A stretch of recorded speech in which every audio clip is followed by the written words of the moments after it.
So with Pesach just around the corner, I thought we'd have a bit of a Kabbalistic view of Pesach and the Haggadah. The Kabbalists were particularly excited about Pesach because, like everything, they brought Judaism alive. They brought the soul out of things. And so there's the familiar story of Pesach, the story of the Exodus from Egypt. The Jewish people were slaves. We went free. We came out from the slavery of Pharaoh. Moses led us out with all the miracles that God did for us. And we celebrate that on the night that it happened, the 15th of the month of Nisan in the Hebrew calendar. And we do that by creating a Seder, a night where we eat the matzah, the same food that they ate in such a rush when they were leaving that the bread didn't have time to rise. We eat the bitter herbs. We drink the cups of wine to celebrate, and we tell the story of the Exodus from Egypt, trying to pass down to the next generation our identity, our story, where we came from. That's the surface story that we're familiar with. But the Kabbalists saw in this story much more. They saw this as the story of our soul, and our soul going free from its limitations. The Exodus from Egypt and leaving slavery is not a historical thing that happened once upon a time. It is, but not only that. It is an immediate thing that is happening now, and we need it. We desperately need to go free from our own slavery, our own subjugation, the thing that is holding us down.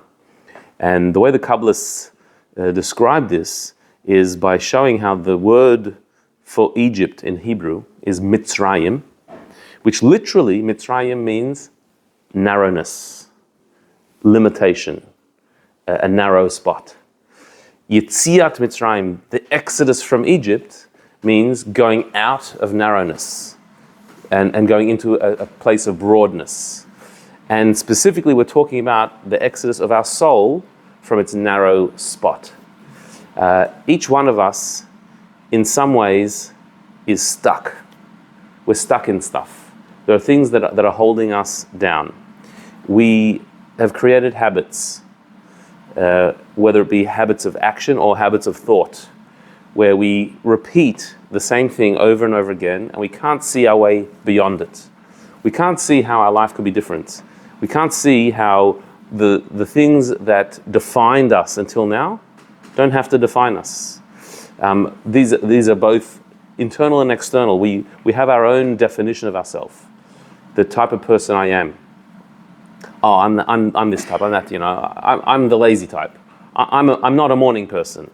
I can never be organized. I need to be spontaneous. Yeah, maybe, but maybe not. Maybe you can change. If you need to change, maybe you can. I'm the more despondent type. I'm a pessimist. Who says you have to be? You have to be that way. You have to stay that way. I always see the glass half empty. Who says you have to be that way? Who says you have to define yourself in that way? I'm always the last one to know anything. I don't have a good smart head. My brain doesn't click so fast. Who says? Even things that we think are ingrained and born in us. Who says? Do you have to be that way? No, you don't. You're a slave to that. You're a slave to that vision of yourself, of the way you think you are. Who says you have to be that way? You could be something else. You could open to something new. I've always done it this way. This is my habit. I've always done it this way. That's the way it's always going to be. Why? Why should it be that way? Maybe there's a better way of doing it. You don't have to repeat the things that you've done until now, especially if they haven't served you well. Maybe it's time to change. But I can't change. I'm not this stage of my life. I've been doing it for too long. Who says? They were slaves for 210 years, then they left. So we've been slaves for less than that, and to whatever thing is holding us down. Maybe we can leave too. And so the Kabbalists saw the Exodus from Egypt story as being a story we're not just telling, but we're living. And we have to try and capture the energy of that story, take it in, and apply it to our own journey.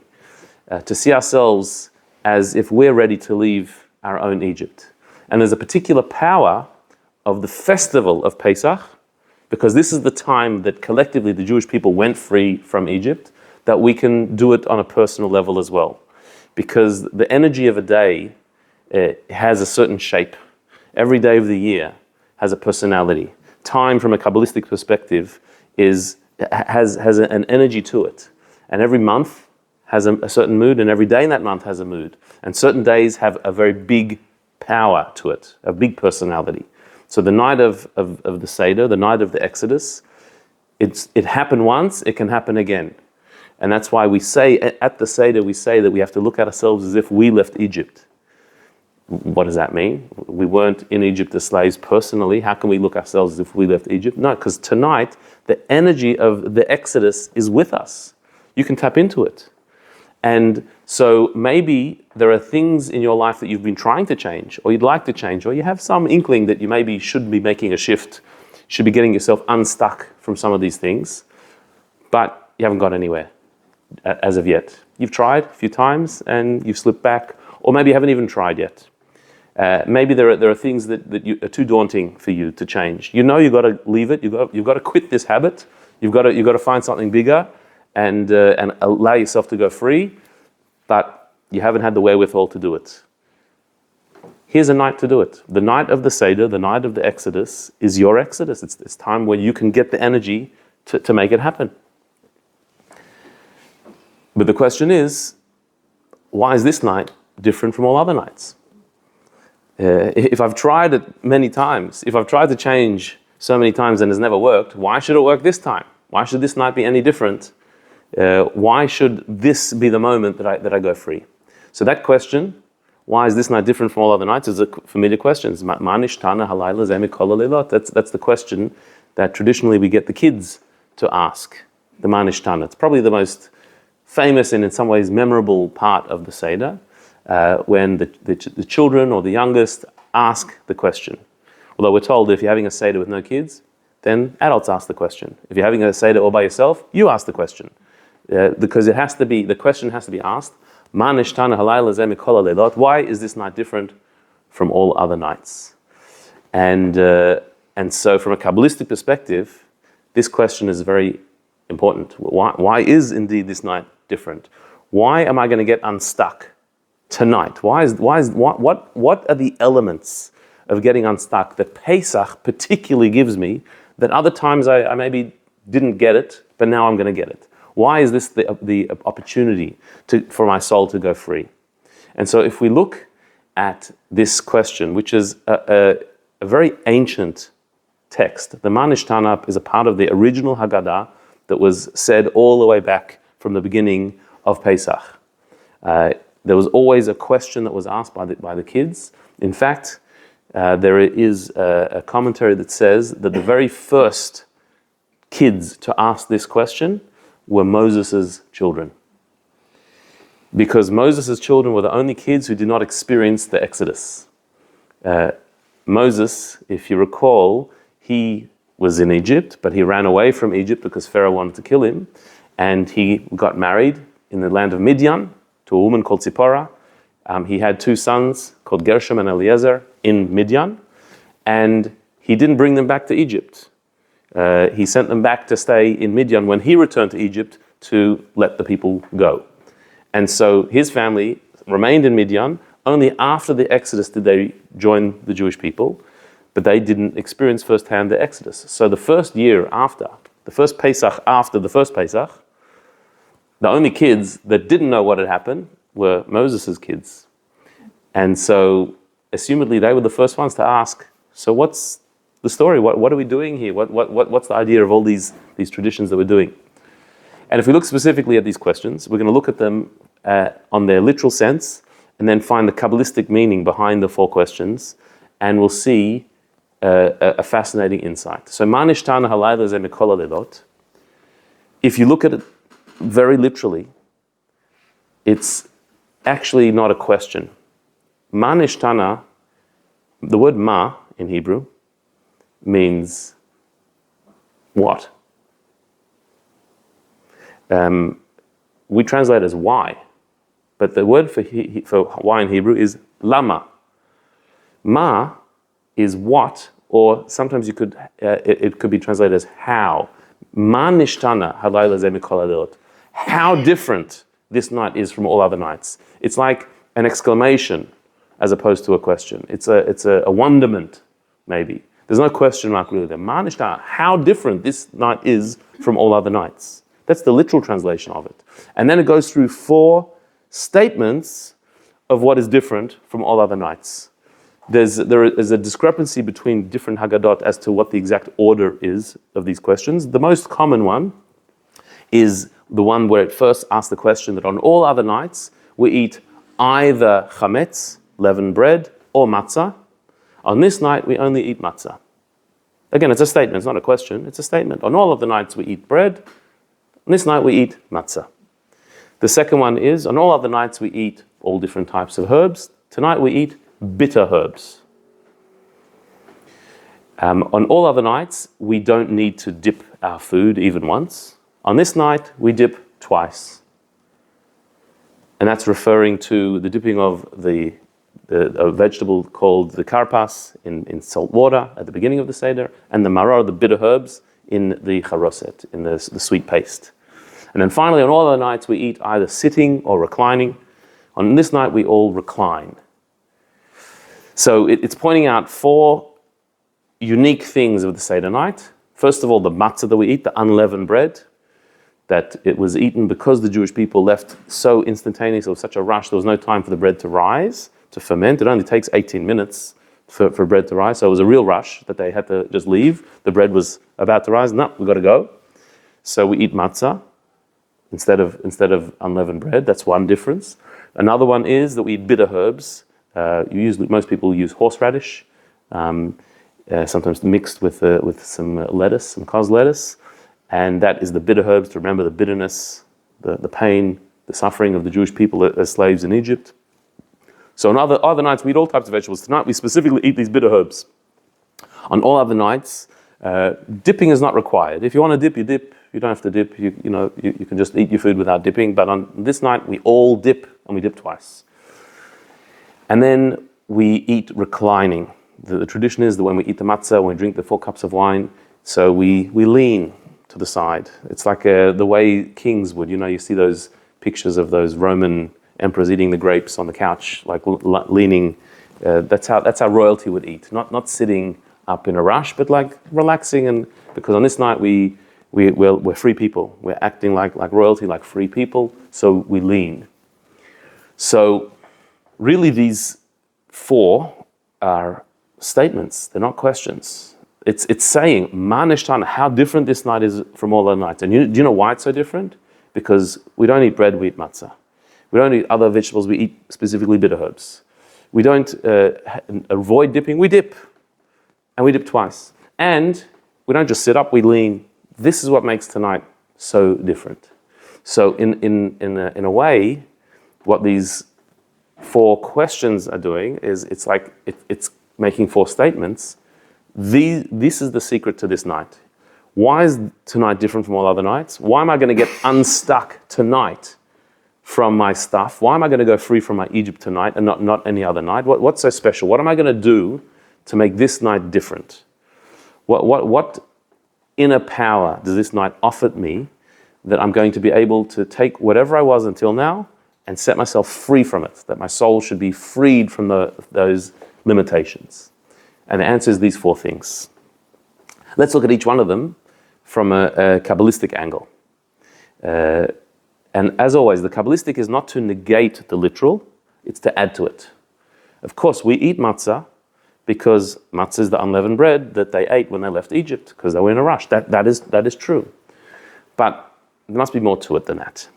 Just because they rushed out of Egypt and they ate matzah, so we have to eat matzah, and we have to eat it for the whole time, and we can't have a speck of bread, not even a speck. We have to completely get rid of all crumbs of bread and leaven from the house, because that's what they ate when they left Egypt. It seems like quite an extreme thing. Let's eat the matzah, let's commemorate the matzah, but why can't we have some bread around? To go to such extreme, we only have matzah, we get rid of all the chametz. Why is that? So the Kabbalists say there's a very deep symbolism here, and that is that this was the beginning of the Jewish people's journey. And when you begin a journey, when you start a new journey, a spiritual journey, when you take the first steps in a journey, the number one thing that you need to do to start a real new chapter in your life is to suspend your ego. You have to put aside your self, the way that you have been filled with yourself until now, your preconceived ideas and notions. You have to be completely open, transparent, a receptacle to receive a new self. As long as you're stuck in your previous paradigms, in the way you always think, in your stubbornness that you're sure this is how it's got to be, you can't learn, you can't grow, you can't move to another step. The only way to grow is to put ego aside. And that's what matzah represents. Matzah, unleavened bread, is flat, tasteless. It is not puffed up like normal bread is, where it's self-inflated with an ego. That's what bread is. Matzah is completely flat, has nothing to it, no taste, no preconceived notions. In fact, those handmade matzahs, the round handmade matzahs, people try to get concave matzahs, that they're like a receptacle. They're not so flat. They don't really make them that flat. They're a little bit concave, like a receiver, open to receive. No flavor, no assumptions, nothing preconceived, no ego, completely flat. And that's the only way to take another step. We know this because when we're in a state of ego, when we're full of ourselves, our own paradigms, our own assumptions, whatever we hear, it's never new. Whatever anyone tells us, we either knew it already before, or we reject it as incorrect, because it doesn't fit into what I already know. And an egotistical person, or when we're in an egotistical state, so either what you tell me, I knew it already, because I can't be open to learning something new. So I knew that, I knew it already. And even if I didn't, I'll just connect it with something I knew already, because I'm not open to learning something new. I don't want to change because I know myself and I'm comfortable with myself. So you could tell me the most revolutionary idea, and I'll say, yeah, I knew that. And if I didn't, I'll, in my mind, find something I knew and just limit your idea to that. You know those people you can never tell a joke to? They always finish the joke, like they know the joke, they already know it. they know every joke. And even they didn't, I did know that one. I can't tell you anything new. There's nothing new that you know. And every idea is, that, and they'll connect it to something. You can't learn that way. That's we're talking about an egotistical person, but we're all egotistical. We all have an ego. Automatically and innately, we have a sense of self, and we're always defensive of hearing a new idea. And so our minds constantly, as we're hearing concepts, are trying to align it, associate it with something we've heard before, to the point where if you do hear something completely new, you could totally miss it. Totally miss that new idea, because you're just associating things to the familiar, and what's unfamiliar, just you didn't see. You know that they say about the natives who couldn't see the ships on the horizon because they'd never seen a ship before, whether it's a true story or not. But the concept is that if I can't relate it to something I've seen before, it's just not there. Well, then you can't learn anything. You can never go anywhere new. You can never experience something new. And from fear of needing to change, you may reject any idea that is not totally familiar. No, it's not right. Can't be right. That you can't grow. The only way to grow is to be a matzah. Not to be a puffed up piece of bread, but to be a matzah. I'm flat, I know nothing. I'm open to hearing a new truth, to challenging myself to going somewhere higher. Now, of course, you have to be careful who you're open to. You know, they were following God into the desert. They didn't know where they were going, the Jewish people. It's all very well to say it was Exodus from Egypt. Fantastic, we're going out of slavery. Fantastic, that's really exciting. No one wants to remain in slavery, we want to go. But where are they going? Out into the desert. But they knew they were being led by Moses, by God, a trustworthy mentor and leader. So they said, wherever you take us, we're going to go. That's when you can be totally open. When you know you're in good hands, when you're being led by true wisdom, then you can be totally open and say, just take me where I need to go.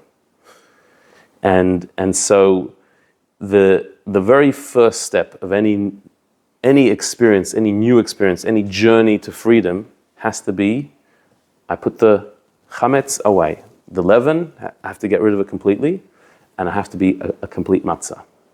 Now, it's important to note, we bring the chametz back. We bring the bread back after Pesach. Chametz is not forbidden. Bread is not a forbidden thing. Because ego is also not a forbidden thing. Ego is not innately bad. It's just ego is stuck in what you were. If you want to grow, you have to put the ego aside, be open like a matzah, and then you can reintroduce the ego on a new level, on a higher level. You can come back to yourself. You need to do that. After every experience of growth, of learning, you then have to bring it back to yourself and apply it and internalize it. You have to bring the bread back. Bread is not forbidden. But for that first step, to take a step out of where you were, you have to be the matzah. It's a little bit like quitting an addiction, where you need to go cold turkey. You need to just say, it's gone, I'm quitting, and you can't do it on your own. You need somebody else to mentor you, to help you through it, and trust that it's going to be okay. And at that stage, you have to surrender yourself entirely. Surrender yourself to a process, to a higher process. Once you've done that, so then you can bring yourself back into the picture, but not in the first step. In the first step, you need to be trusting a higher power to take you out. That's being a flat matzah. This is step number one. So on all our other nights, we may eat bread, but on this night, we're going to eat matzah. And that's why tonight's going to be different. Now we're going to really change. We're going to transform ourselves because we're going to align, identify with the matzah, the egolessness. Can I ask you a Sure. question? The driving force to help you sustain your ego, what is that? Humility? How do you do it? Well, it's faith. Okay. It's really faith. What matzah is, in the Zohar describes matzah as the food of faith. Faith means I'm in God's hands, and so I don't need to be in control. I just need to go with the flow, like go with the process, and I'll be okay. That's putting self aside and saying I'm here for a higher purpose, and I think that's the essence. Humility is another expression of that. Humility is I don't know everything. I don't have it all worked out. I'm not the expert in everything. I'm limited in my perspective, in my way of thinking, and if I want to grow, I have to be able to put myself aside and to listen, to just listen, to be a receiver, and that's what again the Jewish people did. Like Moses said, "We're going. Okay, we're going. Not even to let the bread rise. We're going. You got to take a leap." They knew deep down inside this is the right thing to do, even though they don't know where exactly they're going, but they know it's the right thing to do. So I think we also do. We know what we need to do, but we can't get ourselves to do it. So you need to take a leap of faith. And what is the difference between the feeling of self and ego, especially the inflated ego? Isn't inflated ego is one of the signs of the illusion of this world? Yeah, so feeling of self, if we don't have feeling of self, we don't exist. And if we don't exist, what are we talking about? And who's trying to grow anywhere? Like there's nothing, right? But ego, and you could, the word ego and feeling of self in some ways interchangeable. But here what we're saying is that the problem of ego is when ego becomes the center of the universe. Everyone has a God. It's either me or somebody else. Either I'm the center of the universe, or there's something outside of me that is the center of the universe. But something's got to be number one. Is it me or is it something else? So this process is saying it's not me. I'm a part of a big picture, but I'm not the center of the universe. I'm here for a higher purpose, to serve a higher purpose, and that sense of self is a healthy one. It's unhealthy to say I'm a nobody. That's not a healthy thing. To say I'm a nothing and a nobody is actually insulting. God created you. God put you in this world. Don't say you're nothing. You have no right to say that. You have infinite value and a unique value that nobody else has, because otherwise God wouldn't have created you. He's got plenty of other people. If he created you, it's because you got something else to give the world that nobody else can. So you have infinite worth and value, but your value is not for you, it's to give to the world, to give to a higher purpose. So that's a healthy sense of self that is serving a higher purpose, as opposed to our natural innate one, which is, it's all about me. And everything is just about me and what makes me comfortable and what's good for me.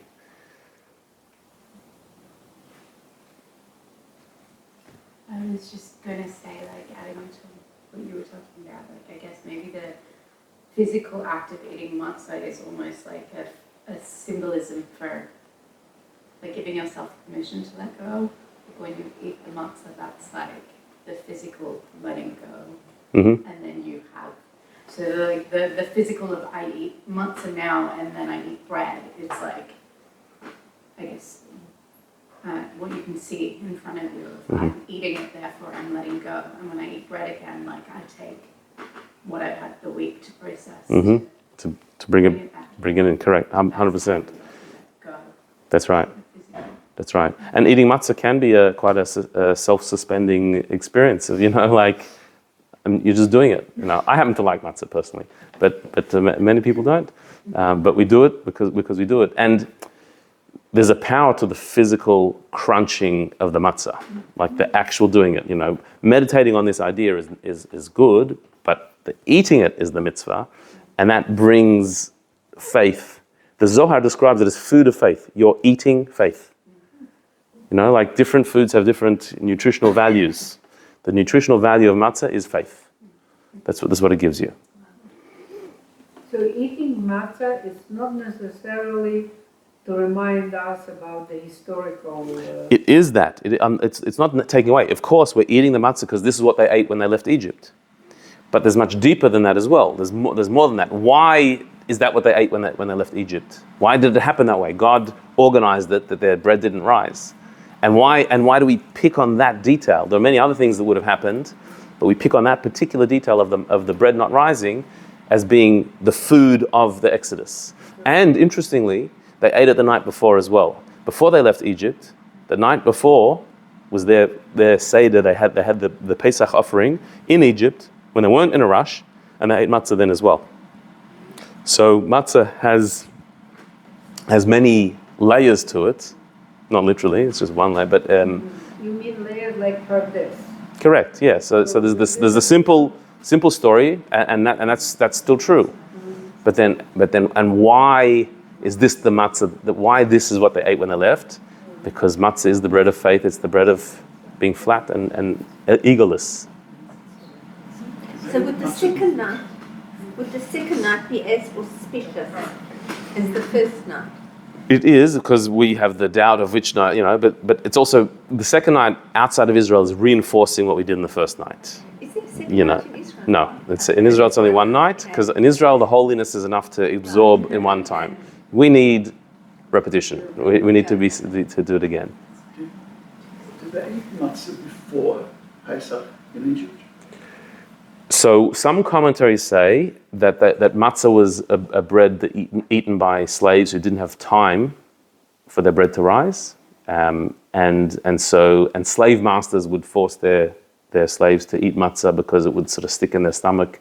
So there are some opinions who say that, yes. So does that affect the interpretation we're putting on now? No, because the mitzvah to eat matzah was at the Exodus. That's when they were told to eat it. Matzah was a food. It's a food. It's used in other places. Other cultures might eat also matzah or forms of matzah.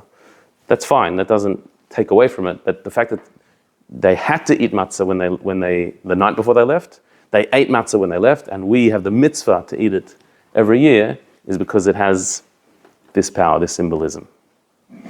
So this is step number one. If you want to, for your exodus, you want to really get unstuck, you have to eat matzah. You have to get in touch with your openness, with your egolessness, with your ability to learn something new, to experience something new, to take a new step. That's number one. Number two, on all other nights we eat all types of vegetables. Tonight we eat bitter herbs called maror. Again, the simple explanation is the Jewish people were embittered, their lives were embittered in slavery, and that bitterness, that pain, that suffering, we commemorate it by eating a bitter herb, a bit of horseradish. Not that there's any comparison between a little bitter horseradish and the suffering of the people, but just like to have a little taste of the bitterness, to remember the bitterness that they had. The word bitter, maror, mirut in Hebrew, is a bit different to the English connotation of it. In the book of Tanya, great Kabbalistic work of Hasidic thought, it says that there's two different emotions that are sometimes mixed up. He calls them mirirut and atzvut, which literally means bitterness and sadness. And he says that sadness is a negative emotion that should be avoided. Mirirut, bitterness, is not negative at all, and it sometimes needs to be employed. It is an emotion that has a lot of positive to it. The way he describes the difference between the two is that atzvut, sadness, is like melancholy, is heaviness, feeling down, heavy, dark, inert. It's that feeling where you just don't want to do anything. You feel cold, numb, and disconnected. And this is an emotion that only leads to bad. It leads to a self-misery and a feeling worse about yourself and more focused on yourself. It disconnects you from others. It leads you to do bad things to try and fill in the emptiness. It only leads to bad and negative. And it's something that should be avoided and worked on. When we feel ourselves going that direction, we need to catch ourselves, because there's nothing good that will come out of that feeling. In fact, in Tanya it says it's not really a feeling. It's a non-feeling. It's a lack of feeling. That this type of sadness is a numbness where your heart has become like stone and you can't feel anything. You don't feel the love for the people who you do love. You know you feel it, but you don't feel it. You know you love them, but it's you don't feel it in your heart. You don't feel excited about life, about yourself. You feel negative about everything. It's actually not a non-feeling. It's where your heart has become frozen. And that is a dangerous and terrible state to be in. And we've all been there to different extents. And that's something that we need to avoid at all costs. But merirut, which literally means bitterness, is a different thing. It's an emotion. It's negative in that it's not a pleasant feeling, but it is a live, vibrant emotion of frustration, of dissatisfaction, of I'm not happy with the way things are, and therefore I have to do something about it. It's a motivating emotion as opposed to a numbing one. It says, I'm not satisfied. It shouldn't be this way. I'm bothered by it. It upsets me, and therefore I need to do something about it. That is a good thing. That is not a bad thing to experience. That sense of frustration, of dissatisfaction, is an emotion that we can embrace. Because without it, we leave things status quo. If you never get a bit frustrated, if you never go through a bit of dissatisfaction, so then you're happy to leave things as they are. Whereas when you feel this sense of, it bothers me, that being bothered is an impetus for movement, for growth. And that is a good thing.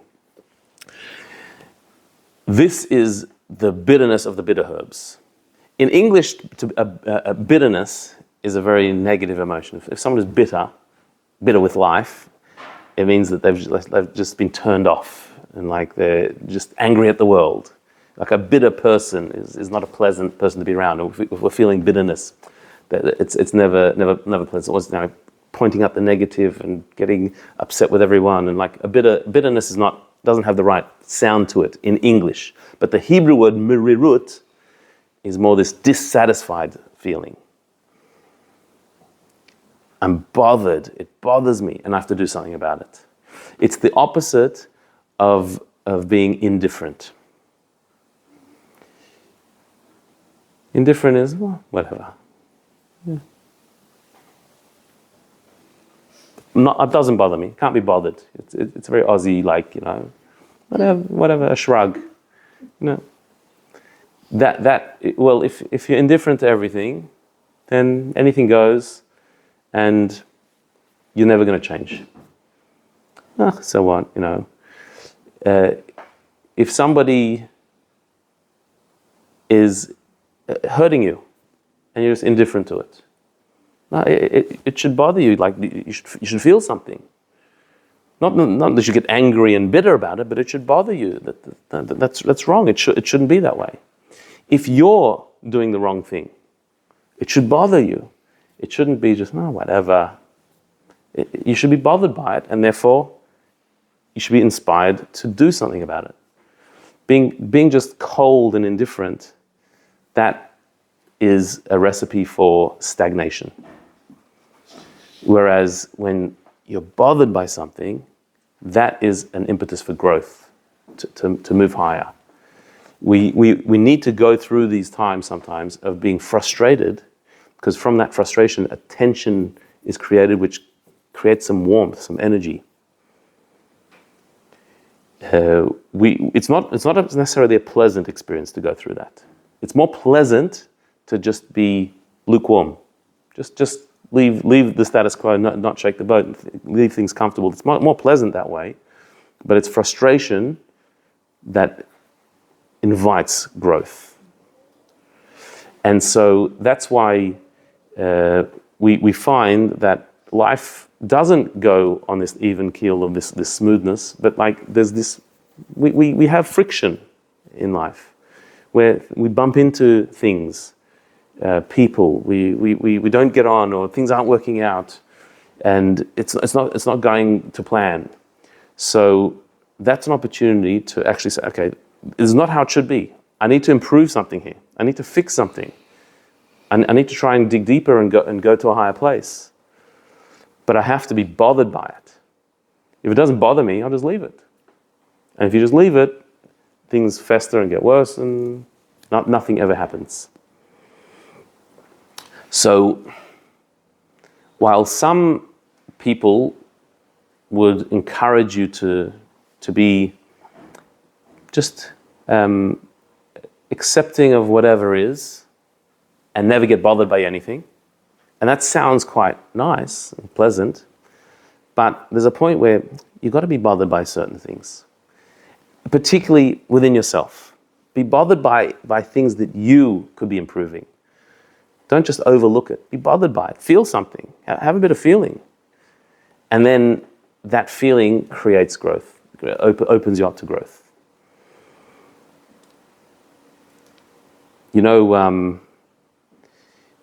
In order to bend metal, you need to heat it up, right? With heat, you can bend it. When it's cold, it's very, very solid. But if you heat it up, it softens, and then it can move. So it's the same with our inner personality, that we're sometimes quite cold and stuck in where we are. And the only way to bend it is with a bit of frustration, a bit of tension, that heat that's created through tension, that softens us, and then we're malleable. And so this happens in relationships very often, where for a relationship to grow, there needs to be a little bit of frustration in it. That frustration causes us to dig deeper. In the professional world as well, in teams, and where then sometimes a bit of tension in the group says, okay, we need to work on this. We need to work to come up with a solution, not just let it fly by. So on the night of the Seder, we eat the bitter herbs.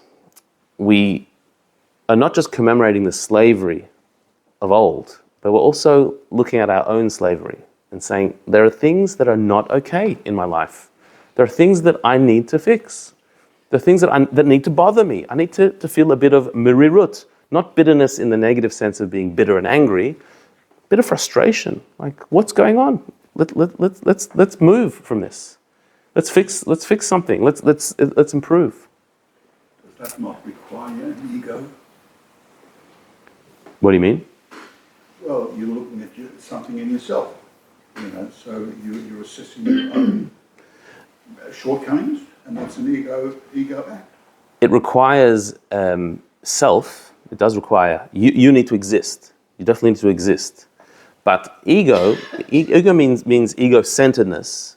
Here you're saying, I am here to serve a higher purpose. I'm here to achieve something for a higher goal. So I can't just rest on my laurels and be comfortable with who I am. I can't just say, just forgive myself constantly. Okay, this is who I am. This is how I was born. This is my weakness. That's it. No, I'm here to serve a higher purpose. My soul was sent in this world to bring more light. In fact, my soul has certain powers, and it was particularly put into my body with my personality and my weaknesses to work on them. That's what I'm here to work on. So if I notice that I'm a lazy person, for example, so I can't say, well, that's how I was born. I'm just innately lazy, and so I've just got to accept it and go with it. No, if that's how you're born, that's what you're here to work on your laziness, to lift yourself to a higher place. If I'm innately a person with a bad temper, or a person who doesn't keep my promises, don't just accept it. Be bothered by that to say, okay, this is my challenge. My challenge is to work on this. This is not beating yourself up either, saying I'm useless, I'm terrible. No, it's saying I'm a project. I'm a work in progress. I've got work to do. I've got a soul that has the power to face this particular challenge. But it's got to bother you. If it doesn't bother you, you overlook it. It's different to being egotistical. An egotistical person would be the opposite. Would say, it's fine. The way I am is fine. It's good. It's good to be this way. It's not laziness. I'm just very laid back and easygoing. I guess I asked the question because in the first example, the matzah saying, look, I'm flat, I'm receptive to everything. In the second example, there is more introspection. And that's all I'm saying. True. But it's not a case of really losing sense of yourself, because you're suspending your ego so that you can't have ego and allow something to come in. It's just too full. So if you suspend your ego and allow something else to come in, a different concept where you look at yourself and think, well, maybe I can be proactive and do something good. Mm-hmm. Yep. And this is a journey. This is a journey we're going on. So to start the journey, you need openness to go on the journey. But then once you've started, okay, so then what needs to be fixed? What's the next step? I mean, the ego is the healthy sense of self. It's the inflated ego. So when the breath rises, it's the inflated ego. That's the negative aspect. Mm-hmm. Yep. So we've opened ourselves with the matzah of egolessness. We've become bothered by what's going on with our bitter herbs, the maror that makes us frustrated with where we are. So we want to move, we want to grow, we want to take a step forward. The third thing that makes this night different to other nights is that on all other nights, we don't need to dip. On this night, we dip, and we dip twice. The word for dip in Hebrew, matbilin, from tefillah, tovel, like immersing in a mikvah, is called tefillah. So we immerse. In the literal sense, we're talking about immersing a vegetable in a dip. But it's we are dipping. We are immersing. So what that means here is to be completely and totally present in what we're doing. That on all other nights we may not immerse in the moment, but tonight we're going to immerse. One of the features of particular of modern life is our spread attention. That we are constantly multitasking, we like to call it, doing so many things at once, and very rarely completely experiencing where we are and what we're doing. It's almost impossible today to be totally and completely present in where we are and what we're doing. That's why this whole mindfulness movement has become such a huge thing of just being present in the moment, which like a few generations ago, they wouldn't know what you're talking about. But today we need to be reminded to be completely within the moment and experiencing things as we are. Without doing that, so a bit of you here is here, a bit of you are there, and none of you is really doing anything. The Baal Shem Tov said that where a person's thoughts are, that's where they are. Where your thoughts are, that's where you are.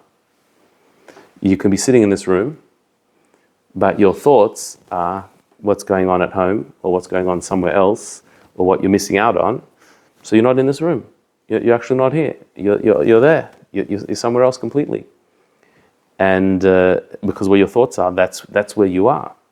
Whereas when you are focusing on what's happening right now, you can experience it fully and be completely and totally there. This is sometimes tricky at a Seder, by the way, because a Seder is sometimes a gathering of various different people with different personalities. Sometimes people have an extended family type of gathering, or bringing friends together, or a communal Seder. There's often a lot of different people in the room, and each one is coming with a totally different agenda. Some are coming because they really want to do the Seder. Some are coming because they really want to eat the food. Some are coming and they really don't want to be there, but they're forced because this one said, you got to come, this is the family Seder and you have to be there. People are there with a lot of different mindsets. But there's some power about the Seder that it captures at least a moment of our attention. There's something about it that it ingrains in us something very profound and deep. Anyone who grew up going to Seder remembers going to Seder. They probably don't remember a word that was said at any of the Seders they went to. But they remember the presence. They remember the looking at your grandparents or family members, the person leading the Seder, the crunch of the matzah. There's a presence there that is above time. It's a moment above time. It's like we're going all the way back to Egypt, and every generation since then, and at the Seder, we're like joining in this timeless moment of this unbroken chain of one of the oldest rituals in the world, and it's just a moment of complete presence in something that's deeper than any of us. There's something extremely powerful about it, and what we're giving over is we're giving over ourself, our identity, our soul, that we received it from the previous generation. We're giving it to the next generation. It just remains. There's some presence that remains. It's something that's higher. And so this is what it means to really immerse in an experience, to be completely in it and present and experience something that is bigger than you, letting yourself be surrounded by it. The way our brain works is that when we hear an idea or a concept, our brain sort of surrounds the idea, it grasps the idea. But when you get fully involved in it, the idea grasps you and you get lost in it. You get lost in this moment. To go deeply into an experience, that's what it means. To immerse in the experience, to lose yourself in it. And so, in a way, at the Seder, we're bombarded, all of our senses. We're eating and we're smelling and we're surrounded by the sights and we're feeling the matzah and it's a very tangible thing, and all the words and the songs, and it's an immersive experience. It takes all of our senses and all of our being, and that's when we can really be transformed, by allowing ourselves to be totally immersed. Not 1 foot in, 1 foot out.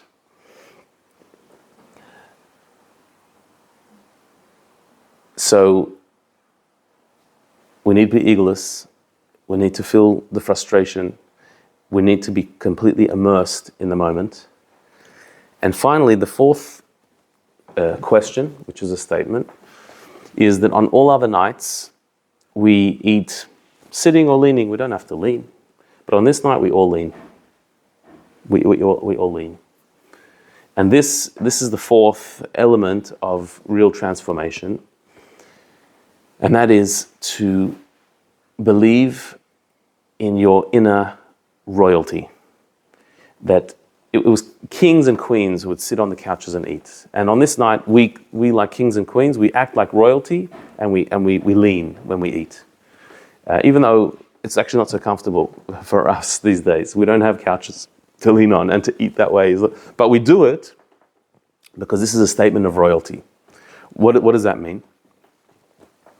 One of the reasons why we never change, one of the reasons why we're so stuck in ourselves, in our small version of ourselves, is because we don't believe in what we have.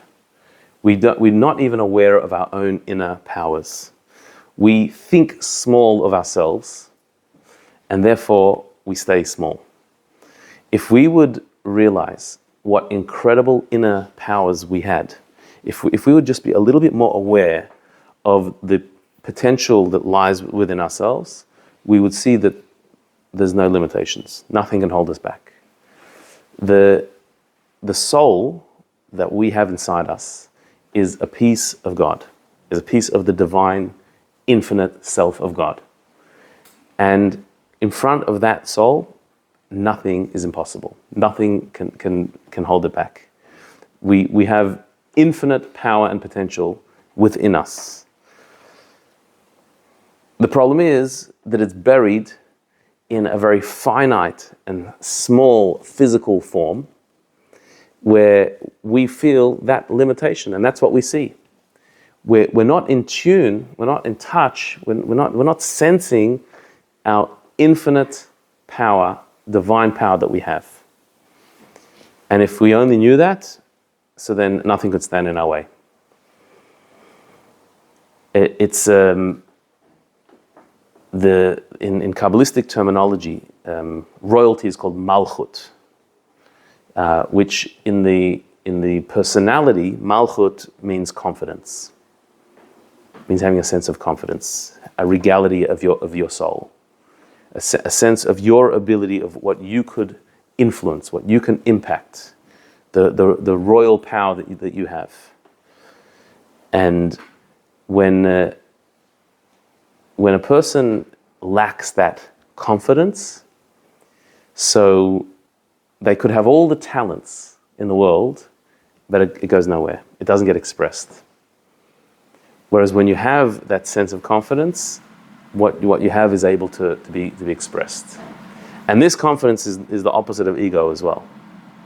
The exact opposite of ego. Because confidence, when it's based on my soul, is not that I am great. God is great. And God has invested himself in me. And he's given me a mission and the ability to do that mission. So by tapping into that, I'm not being arrogant or egotistical. On the contrary, it's the humility to know that I have this divine power that has been invested in me. How could I not express it? You know, it says that Moses was the most humble man on the face of the earth. It says that in the Torah, that Moses was the most humble man on the face of the earth. Who wrote that? Moses. Moses wrote the Torah, right? I mean, it was dictated by God, but who wrote the words, Moses was the most humble man on the face of the earth? Moses wrote it. He didn't object. He didn't say, God, I can't write that. You can't tell me to write that in the Torah. I'm the most humble man on the face of the earth. Signed by Moses. Like, that's the height of arrogance to write such a thing. We don't find that Moses objected to writing such a thing. And teaching, every day Moses would teach around what God dictated to him. So today God said, to write. Moses is the most humble man on the face of the earth. That's the lesson for what Moses, he could say such a thing. So the Hasidic masters explain, we misunderstand humility. We think humility, again, is like, I'm a nothing, I'm a nobody. I've got nothing going for me. That's not humility. That is a lack of honesty. You're not being honest by saying that you're a nobody and a nothing. You're insulting God by saying such a thing. Humility is, I know the strengths and the powers that I have. I'm very aware of my talents and my abilities and my potential. I know it. But I also know that that's given to me by God. I don't take credit for who I am because it's not me. I didn't create myself. God gave me this power. And humility means, had God given my powers to somebody else, they may have done a better job than me. But He gave it to me, and that's an honor. It's an honor to have those powers, but it's not me. I can't take credit for it. It's a gift. So Moses knew that he was the greatest prophet who ever lived. He knew that. He knew that he was the one who spoke face to face with God and nobody else did that. He knew that. And he also knew he was humble. I am humble. What do you mean I'm humble? Because I know that all the gifts I was given are given to me by God. I don't take credit for it. And had those gifts been given to somebody else, there'd be a better Moses than me that would have done a better job. That's how he saw it, and that's completely humble. That's the total confidence with complete humility, and in fact they go together. We know that somebody who lacks confidence has to put other people down, has to puff themselves up like the bread to make themselves into something.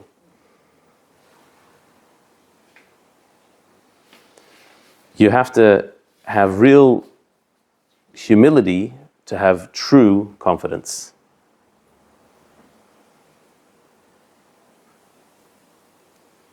But if you lack that confidence, so then your gifts are kept to yourself, they're never expressed. And so you think you can't do it.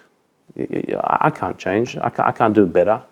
I can't improve myself. I can't go to a higher level. Because who am I? Well, I've got nothing. I haven't got the strength, the wherewithal, the powers. I'm stuck where I am. That's our stuckness. So on the night of the Seder, we're reminded that you're royalty. God took you out of Egypt. He made you His.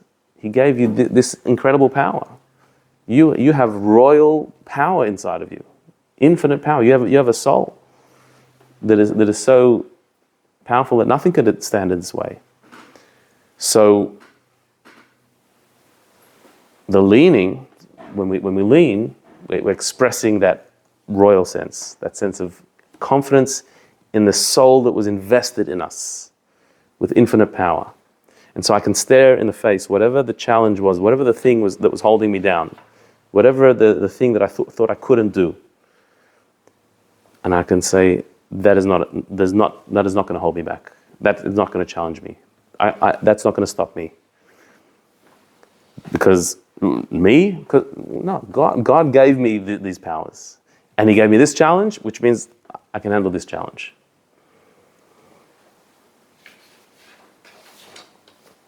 So the 4 questions have ended up being 4 answers. Why is tonight different? Why am I going to get unstuck tonight? All other nights, not. And tonight, suddenly, yes. What's going to be different tonight?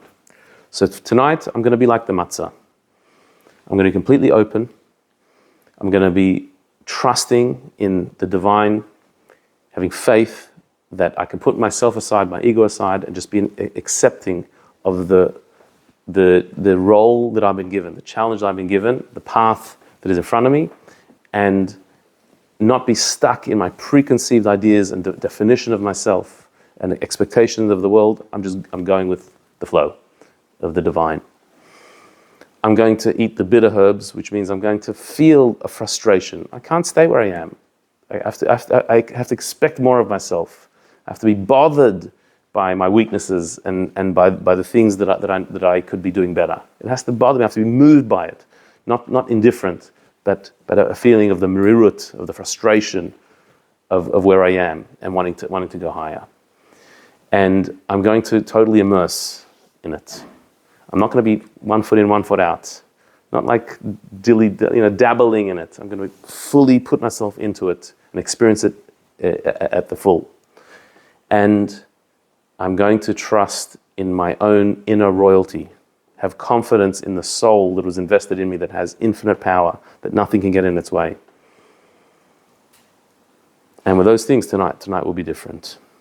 It's interesting that this is the Manishtana of the Seder. We say it right at the beginning of the Haggadah, in the beginning of the Seder night. It sets the tone that this is what we're doing.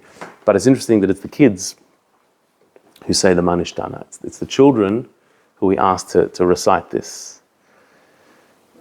So, on a simple level, well, they're the ones asking the question and we're giving them the answers. But if we read these as not 4 questions but 4 pieces of advice, in a way we can learn these from kids even better than adults in some ways. Because these 4 attributes, children generally speaking have in abundance. Children have an openness and a curiosity to learn. They don't have the preconceived egotistical view. They want to hear everything, like sponges. They take in everything, and everything is new to them. And they're excited and open to every new experience and to learn something new. And they have that openness and wonder, that sense of wonder that a matzah is.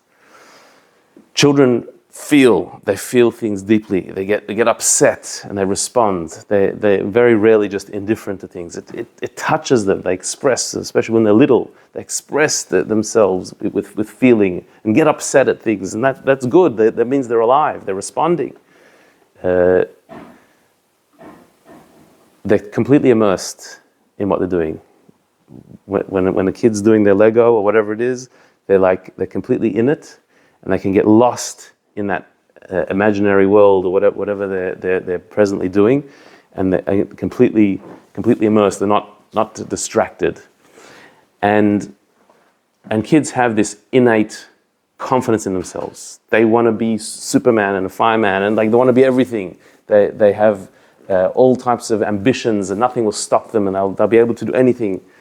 They don't see limitations. They don't box themselves in like, I can't do this. They want to do everything and be everything, and they believe that they can do everything, which is good. We grow out of these things. We grow up, and we have to grow up. That's good. But we also need to tap into that innocence, that openness, that sense of feeling, and that complete immersion, and that total confidence in ourselves. We have to tap into that as well. So the kids express the 4 questions, which we can hear as 4 statements of advice. And then this night will be different to other nights. It'll be the night that we go free. It was fantastic. Thank you. Thank you so much. Rabbi, was this the last one? Yes, for this series is the last one. And please God, we'll start something new. Very nice. Thanks for your time. Interesting, you mentioned Moses. Yeah. So Moses was able to combine utter humility with knowing exactly what his purpose in life was. And we all have to strive for this situation. Yes, that's right. And in him, it wasn't a contradiction. It wasn't two. It was one and the same thing. In other words, what's blocking us is our ego, and what we think, and being stuck in that, and not being that openness to hear the divine. Obviously, on a level of Moses, he literally heard the divine voice. God spoke to him. How does somebody reach that level of prophecy where God speaks to you? So part of that process is transcending the ego, being completely egoless. But we may not reach the level where we hear God's voice speaking to us, but we can be in tune with the divine messages that are being sent to us by not being stuck in our ego. So there are messages happening all the time. Like what's happening in your life is also God talking to you. This is what God is presenting you at this moment. So instead of fighting it, if we stop and think, okay, what am I being asked to do now? What am I being challenged? What is God edging me towards at this moment? Not deciding with our mind that this shouldn't be happening. It is happening. What should I be doing about it? What's my response to it? What does God want me to do? What's the right thing to do? Do you agree that this level of prophecies, Rabbi Yehuda Levi says, can only achieve when you strive to get to land of Israel, or you're there? That we in Gola, we can't achieve this level of There's levels of prophecy that are only available in Israel, and but even them, like today, they're not the same. It's not as available. It used to be that was the norm. To reach prophecy was the yearning of every person. There were the prophets who were the famous prophets, but there were many millions of prophets in Israel who reached that level. That's not really what we're up to at the moment. You're saying Moses, his humility that he was given, but somebody else could have done a better job. But is there a conflict or tension between reality and ego, where you can say to yourself, yes, someone could have done a better job, but if I compare myself to that chappie, I reckon I could do a better job. Well, the thing is, we know ourselves, we don't know anybody else. Meaning, we know the things that we could have been doing better, that we haven't done. We know the excuses we've made. We know our own failings. Somebody else we can't know what's going on inside of them. We don't know their challenges. So Moses would look at the lowest of low lives and say, if he was given my opportunities, he would have done better, because I know myself that I have sometimes not fully lived up to what I could be. I can't say that about him, because I don't know his internal life. So I can't say that. I can't say that he hasn't lived up to what he could be. I don't know. I don't know what his inner struggles are. I know mine, and I know I can only know my failings. I can't really know somebody else's. You didn't pick up for today. Mm-hmm. So, just in terms of Mount Sinai and the messages, like Moses spoke to God, right? But the whole point of Mount Sinai is the fact that apparently all the thousands of people that were there all heard Hashem speaking. Is that right? Yes. So is that, from that time to now would be maybe 20 generations or so, like, surely if it was that everybody heard it, we would still be getting stories from our ancestors or our grandparents, our great-grandparents and still talking about it. Like, when did... But we are. That's like the Seder, for example. That's from the Bible, but why are people not still talking about the fact that it happened to their ancestors? Like, that's our biggest challenge, is trying to understand what happened at Mount Sinai. And also, like someone like Abraham Hicks, I don't know if you know of him, he receives messages and talks through someone from apparently, the other side. Is that like God talking to someone? Is that just a medium making stuff up because he thinks that's what the world wants to hear? So how do we know that that's Abraham Hicks kind of people aren't any different to what Moses heard? And then the other thing, when you talk about getting messages, even if you aren't at that level, like on myself personally, for the last few months, every single day at different times of the day, and everywhere I look, whether it's on my car, on my phone, on my watch, I'm always getting 11:11. Like, I'm always seeing it. And I'm saying, well, I know that there's something spiritual about it, but I don't know what it is, and I don't know what I'm meant to know, but it's just constant bombardment of that. So I know that on some level I'm getting some messages. But I'm just wondering, like, how much of it is real God mediums, and how are we meant to trust the messages that we're getting? Right, okay.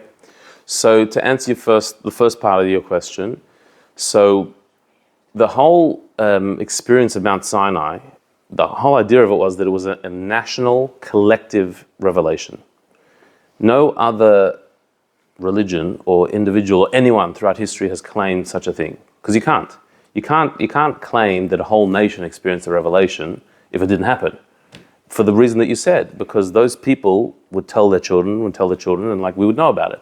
So the fact that we and all Jews today have the same story, we all have the same story, we do have the same story. They've been telling that story for whole generations, which is why we still have it, is just the logical proof that it happened. This was a collective revelation. If it didn't happen, so then we'd be saying, hang on, the Torah says that the whole people had the revelation, but my family never knew that. Yes, we did, because we have the Torah. Like, there'd be families who would reject the Torah because the Torah is not true. My family wasn't there. Every generation accepted the Torah because we were there, right? And the Seder is the unbroken chain of every generation. Every generation told their kids, who told their kids, who told their kids, this is what we went through. If that wasn't true, then there'd be families who say, no, we never did that. We never did the Seder because we never heard of this. So Abraham Hicks or any other person who's claiming that God spoke to them, take it or leave it. Maybe not, But this was a collective revelation of the entire nation. And therefore, any other revelation that contradicts that revelation can't be true. If anyone says, God spoke to me and said that you don't need to do Pesach anymore, we can eat bread. I'm sorry. We had the collective revelation that says this is what we do. You can't come and say a new thing, or there's a new God that we should worship this God or that God, or this is if it contradicts that revelation, it can't be true. And the whole people, they saw Moses go up the mountain, disappear for 40 days and 40 nights, and come down with the tablets of the Ten Commandments. They saw it. They all saw it. So we're not relying on faith to believe that. That's eyewitness account that is passed down through all of us. Interestingly, our revelation is the one that's accepted by all religions. Islam and Christianity also believe that we were at Mount Sinai and we received the Torah. They don't argue with that. They argue with what happened later, but that they all agree. So our faith in that is not a leap of faith. It's a rational belief. And as far as the messages that we see today, and that we see, there are many things that we can feel are coming to us. God sends a message in a way that is clear and in a way that is, again, in keeping with the revelation that happened at Mount Sinai.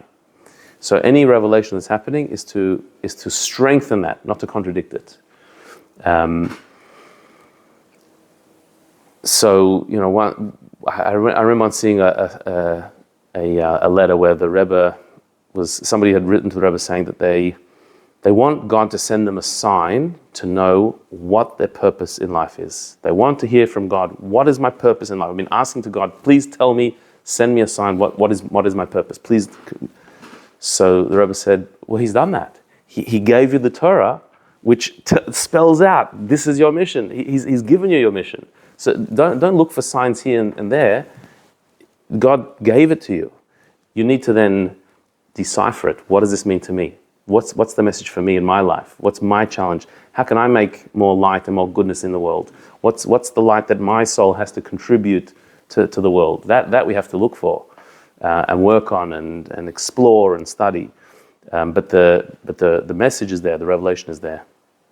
I don't know what the 11 means. Rabbi, you once Yeah. said that every conversation is meant to be. So the power of the moment and the word, like us all being here now, was meant to be. And when I think you realize, like when you talk about immersing in a moment, like you just think, if you look at life like that, it's unbelievable. Like you think that just the power of everything we say, do, just being here, is like, it's an incredible thought. Mm-hmm. It is. And that includes unpleasant things as well. Yeah. Like unpleasant things are also said or happen, or and we wish they didn't, and we don't want to invite those things or cause it, but it's happened. This is a part of the story. This is a part of my story, and what I need to do to to bring light into that place. So it's like, it's not passive. We're not just passively watching it happen. We're authors of it as well. We're bringing about, and we don't know our impact on others. When you just say a good word, a nice word to somebody, an encouraging word, you don't know how it impacts them. So do you think when you've put out negative energy or you've had negative like in the past, you can't take that back because that exists now for eternity, right? So you can't actually change it. You can just learn from the experience and try and be better. Well, you can reframe it. You can't change. You can't go back to the past and erase it. But you can reframe it. If it can become a positive power, like the mistakes you've done that make you stronger, make you more aware, bring more goodness out of you, then have become a part of goodness, which wouldn't have happened otherwise. So you can rewrite the rest of the story that then changes the energy of that event. Rabbi, can you apply this concept of suspending your ego to issues in your life where you are allowing things to come in to give you answers that you need? That's my first question. My second question is, when these answers come to you, how do you know that it's not from an evil source? How do you know that it's a pure energy that's giving you this enlightenment that you can apply to your life? So again, our litmus test of truth is Torah. Like the Torah gives us absolute right and wrong, and we can't always interpret that. Sometimes we need guidance. Like, does this fit in with Torah? You know, like it says in the Zohar, it says that when we dream, for example. So when we dream, our soul goes out of our body to some extent, and we're exposed to higher realms. But amongst those higher realms, there are mischievous angels who might just confuse us and send us messages that are just there to challenge us, that we're supposed to reject and we're supposed to ignore. Or there could be some real revelatory experience that we have, you know. How do we know the difference? We need our Torah guidance has to show us, you know, something that's pulling me down or trying to make me worse. Like, that's no good. If it's trying to make me depressed or doubt, no, that can't be good. If it's trying to encourage me to do more good and something holy, then it is good, you know. So that always needs to be the litmus test. And sometimes we can't judge it ourselves. We need an outside opinion. I'll just clarify, we're here next week. It's just a different block of talks. Please God. Yeah. Yeah. I'll just